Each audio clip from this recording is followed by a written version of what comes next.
Hi all. Well, after what seemed a mammoth 12-hour shifts in a row at the day job, I was kind of a bit spent for the last few days, but I have had a couple of days off now. We have continued with the car, obviously. We have now done all the internal paneling. We don't put the seal tops on until basically the very last thing before we put the body on. Yes, I couldn't resist some titanium bolts for the access covers. That's for the fuel level sender, that's for the high pressure pumps. But yeah, we're all in. We've got our access panels there and triangle on there for the water pump and hydraulic pump. Getting on with the pedals, we bought some OMP, just cheated and basically bought some OMP pads for the pedals and a little bit quicker. Have realised on the setup I need some longer push rods for the slave cylinders, so we basically, the master cylinders, so they're in order, so the brake pedal's not quite where it is.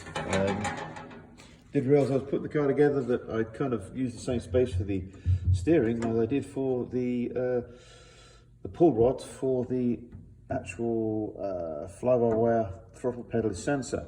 So unfortunately we've had to bend it, but to be honest it doesn't matter because it's a pull rod anyway, so that's the throttle part sorted. Every bloody throttle pedal was on back order at GM. I could not wait. I literally ordered one close to 2 months ago and it only just came, and I had to make all the mounting plate and everything for this one. So basically we've used a used part, that's off a Trailblazer SS, which has a similar kind of pedal setup. I can use the same kind of mounting, but the GM Corvette pedal that did arrive, it would be a little bit nicer. The sensor itself, the socket, plug and socket, would be a little bit further away from the bulkhead. But I don't really have much of a choice. This has only just come, and you know, I wouldn't be this far ahead if I had to wait for that. So we've got a used one on there for the moment, and we've got the everything basically ready for it. So it's just not brand new. It's the only thing. That's one minor thing. So front suspension on. Shock absorber are only loosely on at the moment.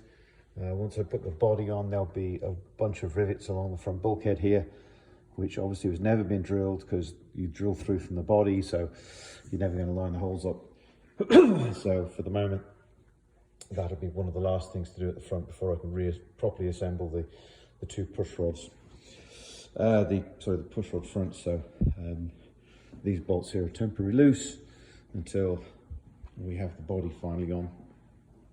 But yeah, through the radiator frame at the front, I said before, the rest of the car has now been powder coated. I haven't done the rad frame because I haven't finalised the mount for the sort of the multiple, I don't know what you call it now, the scissor action for the front clip, so it basically comes up and away. I've done it in CAD, but I haven't done it in reality yet, so until I do that I won't send that for powder coating. But the wishbones are now lovely. Now the chassis itself has got more of a crinkle finish to it. It does look semi-metallic. It does have a little bit of a sparkle to it. It doesn't have a clear coat. If I'd put a clear coat on the top of it, it definitely would have stood out a little bit more.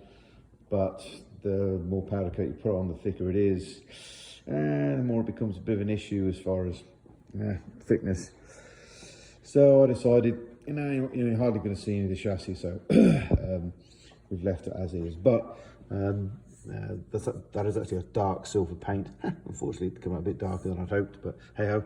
But the chassis is fully powder coated now and all done. So front bulkheads attached, the two closure panels on the side here, it's all sealed off around here, and then there'll be a minor sort of aluminium panel underneath the bodywork here just to seal this corner, and the side seal will basically attach onto here and rivet down there. Yeah, what else did we go? Reprinted the 3D grips. We've now printed these out of PETG instead of PLA. It gives a PLA has a softening temperature of about 60 degrees C. On a really, really hot day, the cabin could get really hot, so we've gone to print PETG, and now that's up to about 85 degrees C. If it gets up to those kind of temperatures, then I won't be driving anyway. So yeah, so all this is printed with, the backing plate's printed with PETG anyway. So that was one thing off the to-do list, which is done. Had a few more little pieces to cut out here. The ignition switch area here, I do need a little bit more room about the switch, just to make sure the terminal don't touch here. I had got some extra room there, so that's got to be cut. But mainly the engine. The engine now, the intake manifold, the heads are all bolted down and they're torqued up to spec. I always read the instructions on a 6-bolt kit, because I put a few in, they didn't make any bloody sense, and then I realised the 11mm studs have two different lengths, and so do the 8, which is why they weren't making any sense. So downloaded the instructions from Tinternet, and I must have lost the sheet that came with it, and then that's all good. So heads are bolted solidly down, heads are built up, all the valves are in, they were never done that way before.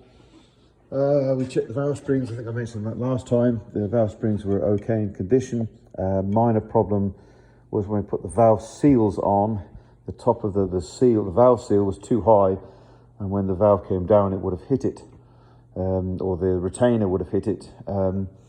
So we checked that out, and then so we took the heads to the machine shop, and we basically had the top of the valve guide reduced by 2mm in height. So therefore now we had the requisite of 760 thou of clearance between the valve seal and the underneath of the locks and retainers.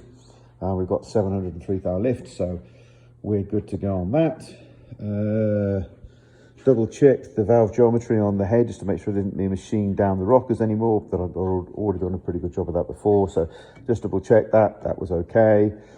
The valve covers themselves are still a bit thick, they're 8mm thick either side. Sorry, 10mm thick and 8mm thick.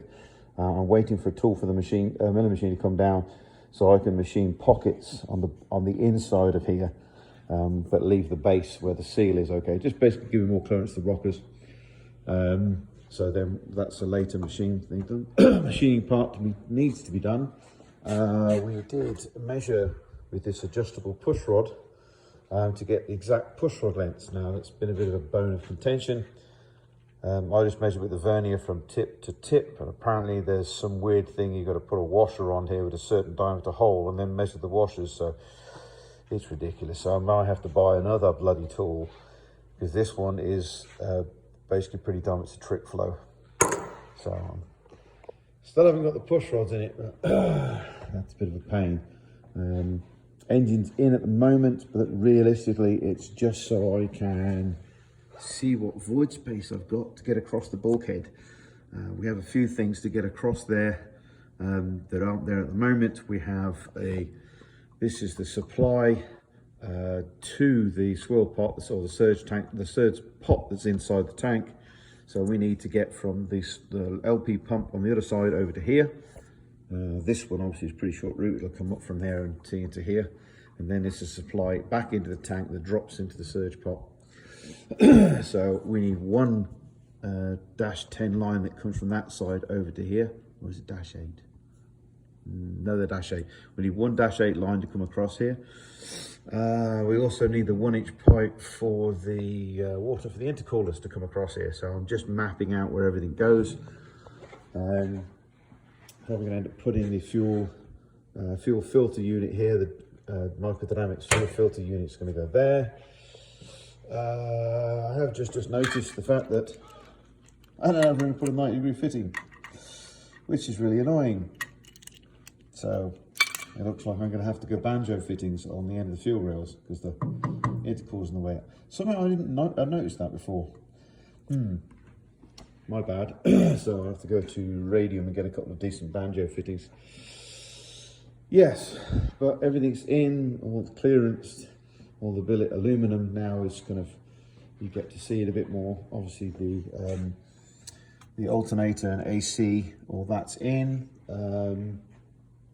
If you know anything about aluminium, when you anodize it, it tends to put like it stops it from oxidizing, and then what you basically see is aluminium rust, I suppose. But also what it does, it very nicely stops any electrical current. So if you anodize a plate like this and then you bolt your alternator to it, which normally the bolts for the alternator has an earth path to the motor, and then the motor is earth to the chassis. So basically you have a ground from the alternator to the chassis naturally.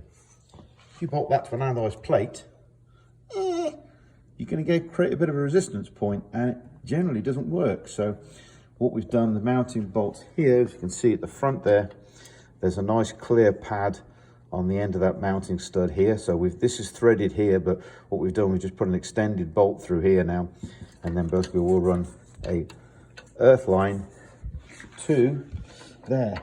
This is one I just had in the shop. Unfortunately, it doesn't quite reach there, so I have to make a longer one. So basically, we have to run an extra earth on the alternator to make sure that Mechman alternator works properly. And also have to run a minor earth from one of these bolts here to the block, obviously for the clutch for the AC system. Yet again, the earth goes through the frame, and these anodized parts here might isolate it, so we'll need another earth for the AC unit. There you go, useful information for somebody. Anodizing is great, it tends to electrically isolate stuff. It's the reason why on the starter motor we had to make the custom front piece of the starter motor to index the solenoid. I thought about anodizing that, and it kind of remembered that this and this both need an earth through to the gearbox, and I thought nope, so I'll paint this just to basically make sure it's still got a good earth path. Yet again, like 800 odd cranking amps for that starter motor, you really want a good earth, otherwise something's going to get cooked, or it's just not going to work. So I'm presently just throwing all the bits and pieces back on, just to see where we're going to put the lines across, because as you can imagine, if we know where the line is, I can mark it out on the panel, but actually trying to drill any retaining P-clips in here is going to be near impossible. So we'll take all the front parts off, and if I can't get to it, then we'll basically pull the engine back out again just to drill all the P-clips to mount them to the bulkhead. So if I can pre-install the line, like I say, this line here has got to go to the other side. If I can pre-install that line, then basically I should be okay. This corner side here, this is the vent for the tank. Cue the compressor. This is the vent for the tank. So basically this will basically put up to here and then back down to the floor again. And basically to make sure the tank vents properly, and we can fill the tank all the way to the top. This is about an inch down from the bottom of the tank, but to be totally honest, if you got a vent somewhere else other than the infeed line, then you ain't gonna have any problems with glugging when you get to the last piece of the last top of the tank. So yeah, it's the car at the moment. Basically we're going back together. So everything else is already coated, like the rear frame, the gearbox frame, the rear wishbones, the push rods, etc. Well, it looks like highly likely we're going to paint or powder coat the water tank, and I'll probably do the same with the oil tank, but I can do that at a later date. They come out pretty easy at this point. But the big push for the moment is to get the car ready, and I've got an auto electrician coming.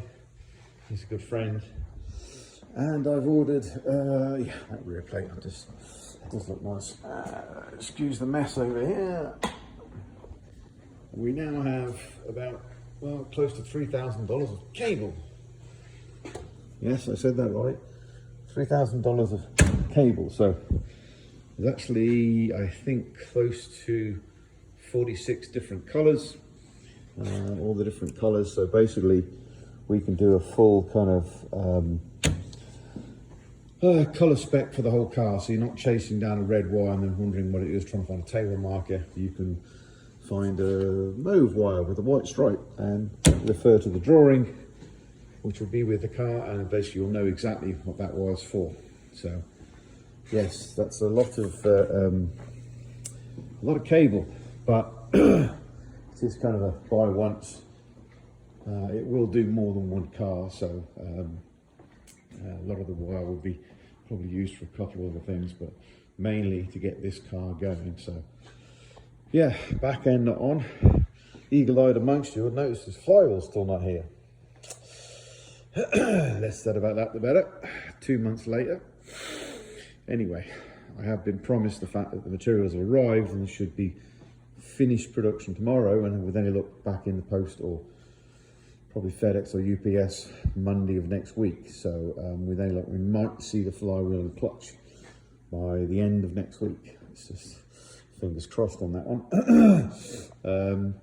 That's been a kind of a bit of a pain, but it's getting very close to actually being a problem now. But I said once I've done whatever bulkhead arrangement and whatever pass-throughs on there, I'll pull it out if I have to, put them in, and then really it's time to properly bolt the engine in and the gearbox. Yes.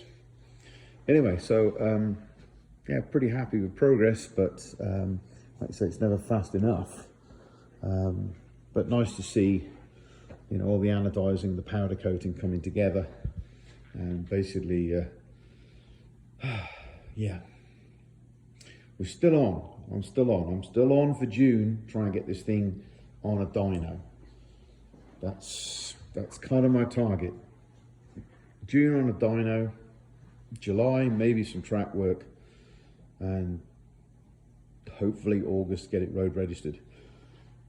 There's a few things, obviously we don't need headlamps and stuff for the track, so we can get it, I'll do those final little bits, lights and whatever. I can do that at a later date, but we want to get it road registered this year.